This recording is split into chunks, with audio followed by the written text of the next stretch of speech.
ఒకప్పుడు మీరు ఎంతో ప్రార్థన పరులుగా ఉన్నారు, ఒకప్పుడు ఎంతో భక్తిగా నడుచుకున్నటువంటి వారు ఉన్నారు, ఒకప్పుడు ఎన్నో గంటల మోకాళ్ళ మీద కన్నీరు విడిచి ప్రార్థన చేసేటువంటి వ్యక్తులుగా మీరు ఉన్నారు. అంత అనుభవాలు కలిగినటువంటి వారుగా ఉంటూ ఈరోజు ప్రార్థించాలంటే మరి నీ పనులన్నీ నీ ముందు వచ్చేసి ఈరోజు ప్రార్థన చేయటానికి నాకు సమయం సరిపోవట్లేదండి, ఈరోజు నేను దేవునితో మాట్లాడటానికి, దేవునితో గడపడానికి నేను సరిగ్గా గడపలేకపోతున్నానండి, నేను సరిగ్గా మాట్లాడలేకపోతున్నానండి.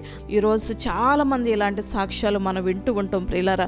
అలా కాదు, మన యొక్క దైనందినటువంటి జీవితంలో మనము ఈ లోకంలో పడిపోకుండా ఉండాలంటే ప్రార్థన మనలకి కంచిగా ఉంటుంది. మన కుటుంబాల చుట్టూ, మన చుట్టూ ప్రార్థన ఒక వలయంలాగా ఉంటుంది. నీ జీవితంలో ప్రార్థనను కోల్పోయినటువంటి వ్యక్తిగా నువ్వు ఉన్నట్లయితే, ప్రార్థన నువ్వు మానివేసినటువంటి వ్యక్తిగా నువ్వు ఉన్నట్లయితే మరలా నీ ప్రార్థన జీవితాన్ని ప్రారంభించు.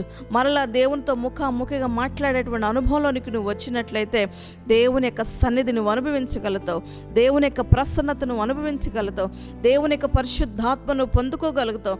ఈ రోజు నుంచి నీ దైనందినటువంటి జీవితంలో మరలా నువ్వు ప్రార్థన జీవితాన్ని అలవర్చుకో, దేవునితో సంబంధాన్ని పెంచుకో. దేవుడిటి మాటలు దీవించునుగాక. ఆమెన్.